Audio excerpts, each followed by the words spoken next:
Yep, today I'm gonna put a K&N filter, the high flow air filter on my LR3. That's the part number right there. It's a 33-333. Yep, pretty easy to install. Always make sure you put the sticker somewhere. I'm gonna put it right here. And this is the air filter cover. It's got 7 screws. Damn, focus. Yeah, 7 screws.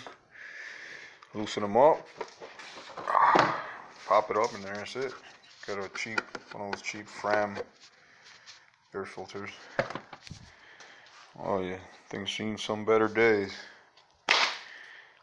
No good. Yeah, pretty easy.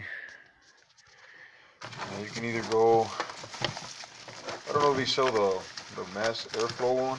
They probably do, I'm not sure. I'm just going with the regular filter.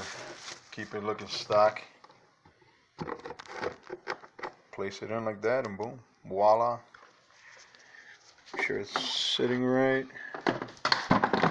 And you're done.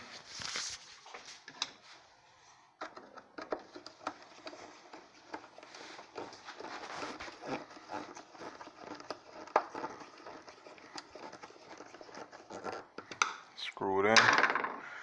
You know the dealio. Let me see. Like I said, always clean the air real good. Place your sticker somewhere. You only do it.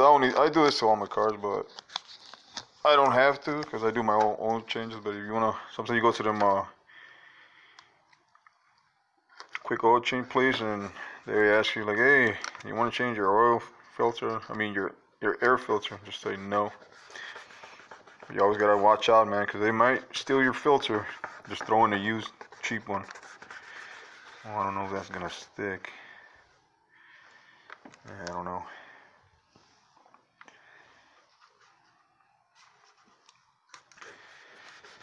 But yeah, that's how you do it. Thanks for watching.